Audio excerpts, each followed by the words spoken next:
Hi everyone. In today's session, I would like to talk briefly about the history of the relationship between psychology and culture.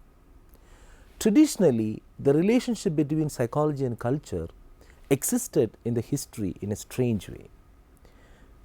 We could see a love and hate relationship between these two domains. Probably the first lover of culture from psychology was none other than William Wundt, who developed the first laboratory at Leipzig. His book titled Volcker Psychology in 1888 addressed the question of interaction between psychology and culture. He believed that all phenomena with which mental sciences deals are indeed the creation of social community. But the mainstream psychology paid more attention to his experimental approach rather than his observation about cultural artifacts and language. For many decades, psychology was again untouched by the issue of culture. Bartlett's work in 1923 about psychology and primitive cultures gave some revival to the study of culture and psychology. Many scholars attempted to rebuild the connection between these two main domains in different times. For example, Whiting and Child in 1953, Whiting and Whiting in 1975 studied the relationship between culture and personality. Siegel, Campbell and Herkowitz in 1966 focused on perception and cultures. McClelland 1961, Motivation and Culture. Witkin and Berry in 1975, Cronbach and Druth in 1972 focused on cognition and mental abilities.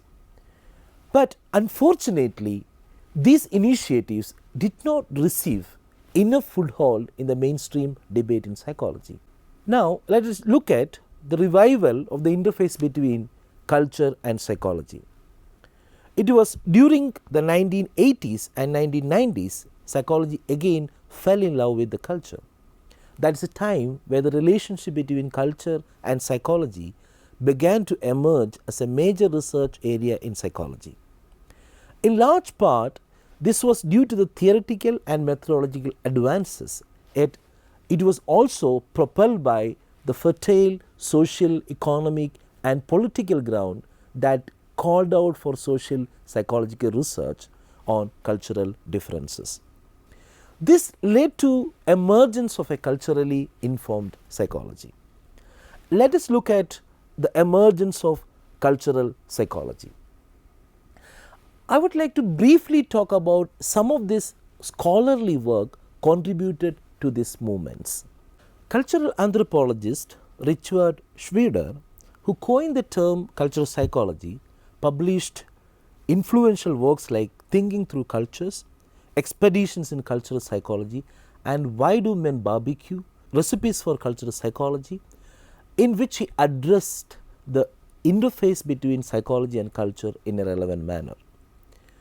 In his 1990 book Acts of Meaning, cognitive psychologist Jerome Bruner challenged the mainstream scientific view of cognitive process as information processing system and described how mind both constitutes and is constituted by culture. Sudhir Kakar, a psychoanalyst from India, coined the term Indian cultural psychology, addressed the issue of Indian identity in a larger psychologist context. Kakar's research consistently approached the question of culture and psychoanalysis in Indian context. He explored answers to many fundamental questions of humankind in the cultural context of India without creating much binaries. Other scholars like Girishwar Misra, Durganand Sinha, Ajit Dalal, social psychologists in India also took up the issue of culture in the context of Indian psychology. In a parallel movement, psychologists such as Hofstede, Harry Trindis and others began to identify cultural dimensions that may help explain psychological phenomena, a discipline known as cross-cultural psychology. Based on his study of work values of IBM employees from more than 40 countries around the world, Hofstede in 1980 identified several cultural dimensions including what has become the most popular individualism versus collectivism. In a classic 1991 paper, social psychologists Hazel Rose, Marcus and Shinobu Kitayama proposed the idea of independent and interdependent self and argued that these self-construals vary across cultures.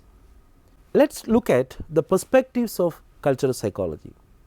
Cultural psychology addresses how local cultural practices shape psychological processes.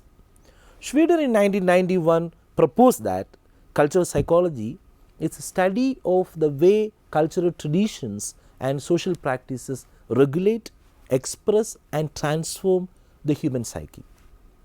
The perspectives in cultural psychology initiated new dialogues about the interface between psychology and culture, which inspires the researchers and practitioners to revisit the universal understanding of psychology.